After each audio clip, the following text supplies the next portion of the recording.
O que teólogos têm a ver com a NASA? O que cientista da religião tem a ver com a NASA? E ainda, por que agora a NASA está buscando aproximação com as igrejas? Vamos entender um pouquinho sobre isso. Desde 2021, um grande rebuliço no cenário da teologia e das ciências da religião começou a ocorrer. Isso quando a NASA reuniu 24 teólogos para falar sobre vida extraterrestre. A preocupação seria como e qual a linguagem que a própria NASA usaria para dizer para a população sobre a existência de vidas extraterrestres. Vários jornais noticiaram na época, o Instituto Humanitários aqui da Unisinos no Brasil, a Globo, o Olhar Digital. Foi uma notícia assim que foi divulgada, mas talvez a sociedade ocidental, como sempre, não tenha se atentado que isso já seria um fato e que ainda estariam tentando compreender o que a teologia teria para falar e os cientistas das religiões a partir de então. Uma grande reviravolta começa a ocorrer não só quando a mídia começa a soltar as questões das naves, mas também agora, por volta do dia 20 de abril de 2023, então recentemente, o próprio diretor do Pentágono que cuida desta área, junto com um professor de Harvard, decidiram então publicar o que a gente chama no mundo acadêmico de pré-print. Neste pré-print, eles estariam colocando que uma nave alienígena muito grande estaria já enviando sondas, posicionadas, enviando sondas, que seriam umas navezinhas menores, para a Terra para fazer uma espécie de mapeamento. O que acontece com isso? Aonde estão, Aí a gente vê muitas informações acontecerem, muita gente já preocupada, colocando o fim do mundo, misturando religião, muitas vezes sem saber ligar, e uma sociedade perdida. Por um lado, o pessoal da ciência, Por outro lado, o pessoal ainda que continua no fanatismo religioso. Se nós olharmos todo esse cenário de uma forma culta, de uma forma sábia, nós conseguimos enxergar que lá antes, das tábuas sumérias, antes dessa sociedade ocidental ser criada, e quando a gente fala de sociedade ocidental é muito interessante, eu vou fazer um vídeo só falando sobre pensamento criado, pensamento manipulado e que criou essa sociedade ocidental, que faz ainda essa confusão mental, responsável, por essa confusão mental da sociedade como um todo e dos próprios religiosos, porque é como se nessa construção de pensamento nós tivéssemos nos afastado de fatos que já ocorreram anteriormente. Então lembremos que a sociedade ocidental ela foi formulada dentro do pensamento de uma igreja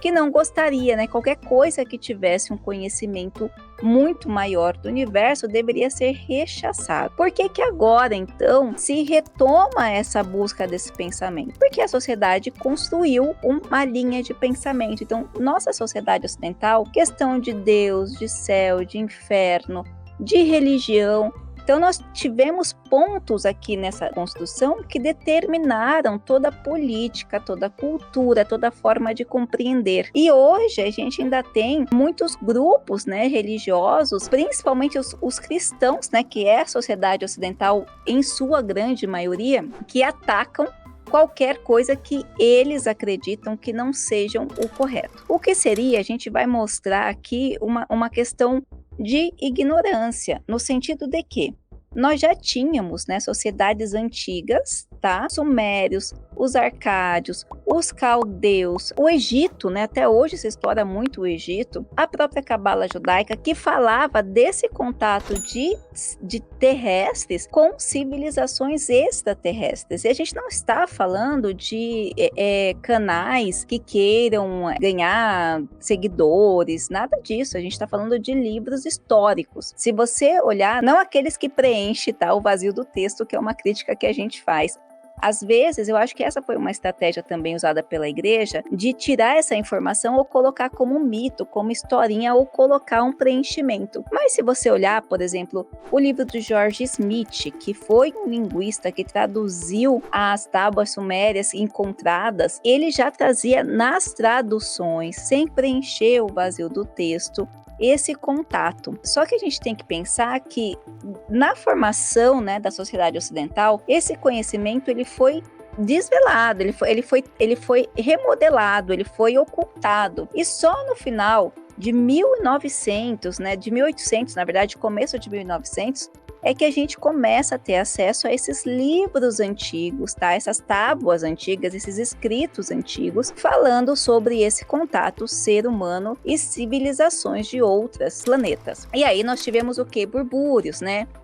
E pessoas que são contra, falam que é o demônio, pessoas que são ufologistas, pessoas que levam de uma forma mais literária da coisa, né, mais filosófica. Mas, na verdade, todas as linhas filosóficas que nós vamos ver, não só as tábuas sumérias, os estoicos, por exemplo, os gnósticos, eles vão falar dessa parte, desse contato com outras civilizações. A gente pode dizer ainda que os próprios evangelhos, né, escondidos que foram muito tempo escondidos, embora o Vaticano tivesse acesso, mas os escritos do Mar Morto, em 1947, os escritos de Nag Hammadi, que fala sobre esses evangelhos encontrados de uma fonte, né, possivelmente gnóstica, eles já trariam esse contato de uma forma mais natural. O interessante é que assim, a gente está falando de vida extraterrestre e talvez a gente não tenha pensado ou olhado a própria Bíblia, né? O próprio livro cristão que foi organizado ali de acordo com suas etapas, né? Primeiro a Torá, que são os 5 primeiros livros, depois os códices que compunham ali o Velho Testamento e o próprio Novo Testamento. Mas especialmente no Velho Testamento nós vamos ter muitas passagens aonde fala do contato direto entre os humanos e os extraterrestres ou aquelas civilizações de outros planetas. Em que parte nós podemos ver isso, por exemplo?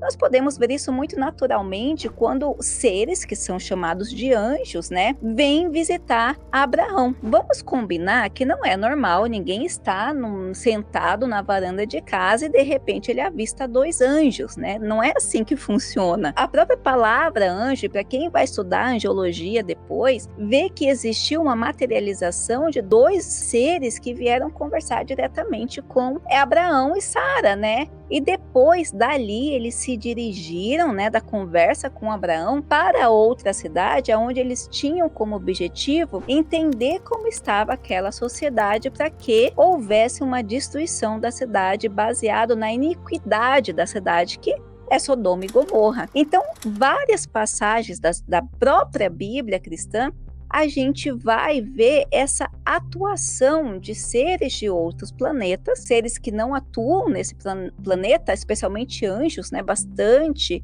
quando fala que uma manifestação, né, quando teve uma aproximação, gigantes, por exemplo, apropriado pela própria igreja, mas como se tivesse uma espécie de ocultamento com as palavras. Então, é mais fácil eu falar a palavra conceitual anjo do que falar seres de outros planetas, até mesmo porque a ideia, né, dessa construção, dessa ideia ocidental seria qualquer coisa que fugisse daquilo que eu tenho que falar, eu levaria uma sanção por causa disso. Só que, embora houvesse, né, há ainda essa linha de pensamento onde se procura afastar da realidade, hoje nós temos a ciência.